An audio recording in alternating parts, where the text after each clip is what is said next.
Everybody, my name is Kelsey Beach. I am an education coordinator with Ohio Energy Project, and I want to thank you for joining me here in my kitchen sink to do lesson 3, water heating, that is part of our energy efficiency program for the elementary ages. So before we start, just a quick overview of the materials that you'll need. First, this lesson starts on page 32 of your student guidebook. So you can flip there if you have that to kind of guide you through the investigation that we're going to do together. You also will need this flow bag and your hot water gauge. If you don't have this, you could use a thermometer as well. And then obviously you need different locations throughout your house to test. Today, we're going to be testing the water pressure and the water temperature of your faucets. So a little bit of background information to consider. Today, we're going to be thinking all about our water heater. So if you have seen the water heater in your home and you have discuss this with your parents, your water heater actually takes up about 18% of your utility bill. So today, the goal is to think about how we can use our water heater more efficiently so that we can reduce the cost of this bill. If you have never seen your water heater, we encourage you to take your parent or guardian and go check it out. Talk to them about whether it's natural gas or electric powered. Talk about how you can, if it is natural gas, if you've ever kind of smelled a rotten egg smell, why that is. In natural gas water heaters, the utility companies will put a chemical in it to make it smell because natural gas is colorless, odorless, and tasteless. And so if it's leaking, we can't tell. So they will put that chemical, it's called mercaptan, they'll put that in the in the heater so that if it does leak, you would know. So there's a couple of interesting things about your water heater that you could get a good background knowledge about before you start this investigation. Okay, so today what we want to know is if the flow and the temperature of each location you're testing is going to be the same throughout your home. And so before we start any of our investigations, we want to always make our hypothesis. So if you want to go ahead and pause that video right now and make your hypothesis, you can do that. And while you're doing that, think about all the things that you use hot water for on a daily basis in your home. So dishwashing, laundry, cooking, cleaning, showers. So all of those things, we have our hot water heater to thank. And we can also think about at the end of this lesson, how we can be more efficient in using those things that we take for granted on a daily basis. So the procedure for this lesson is, first, we're going to test the water flow. So as you can see on your investigation, there is a line for you to record your results here at whatever location you've chosen. So for example, mine is at the kitchen sink. So what we're going to do is we're going to test the flow or the pressure of my faucet. And to do that, you're going to take the bag, you're going to put it around the faucet like that, and you want to make sure you hold tight, and you're going to turn it on for 5 seconds, just how you would normally turn on your faucet. So if you have a phone timer or another timer that you can use to count and make sure you do it for 5 seconds, that's great. And if you want to repeat this a couple of times to make sure that you get the same results, that is also good. So I'm going to turn it on. 1, 2, 3, 4, 5. And here we go.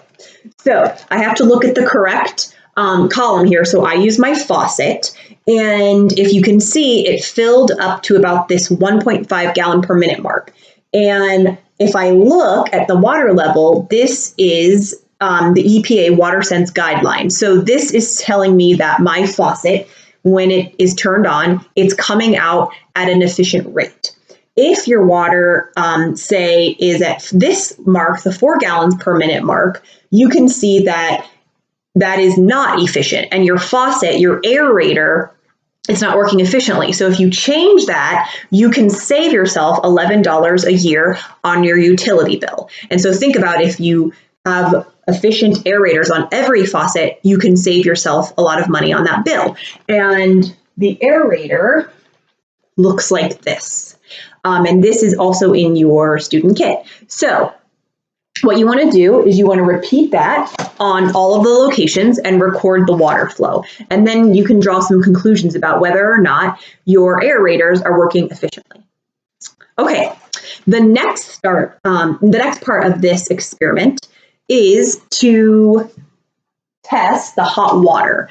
So in order to do this, you want to, again, at those locations that you've chosen, you're going to use your hot water gauge and let the water run for about 3 to 5 minutes. And then you're going to fill it, the water in a cup like I have here. I already have let my hot water run and it's ready to be tested. So the hot water gauge, again, there are directions on here that you can read depending on what results you get, but you're going to stick your hot water gauge in here and a couple of different things can happen. So for example, on mine, no change is happening. And what we're looking for here is that we do not want your hot water to be above 120 degrees Fahrenheit. If it is, it's not being efficient. So if no change occurs, then my water temperature is under 120 degrees, which is ideal. But a couple of things can happen. You might get a number that is green. And so let's say I get a number that is 125 and the number is green. That means that that's the temperature of the water. So my hot water would be 125 degrees.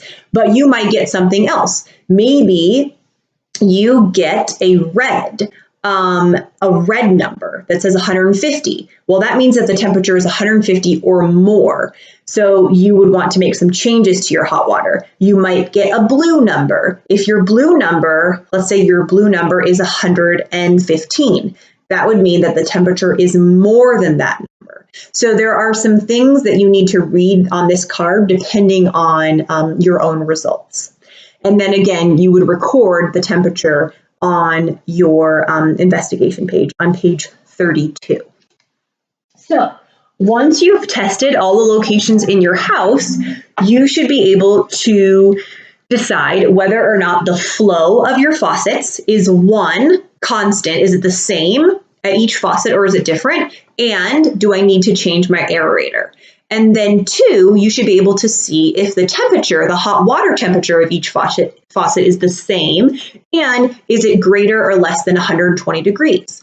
If it's more than 120 degrees, the utility companies recommend turning down the thermostat on your water heater. This would need to be done by your parent or guardian, and that will save you a lot of money because you're not going to be using such hot water. So to wrap up the results of this investigation, I want you to think about whether or not you can think of some ideas that would help you save on your water heating bill. So for example, using less hot water, turning down the thermostat on your water heater, making sure that your water heater is well insulated and that your water pipes are insulated. And then finally, you can check your appliances to make sure that they have an Energy Star on them. Then this means that they have been approved by the government to be energy efficient appliances. There are some additional questions for this lesson on page 33 and 34 that can kind of farther help you draw conclusions. But that is the end of this lesson. I hope that you were able to learn more about your water heater than you knew before, and that this helped you to be more efficient in your home. Thank you so much for watching.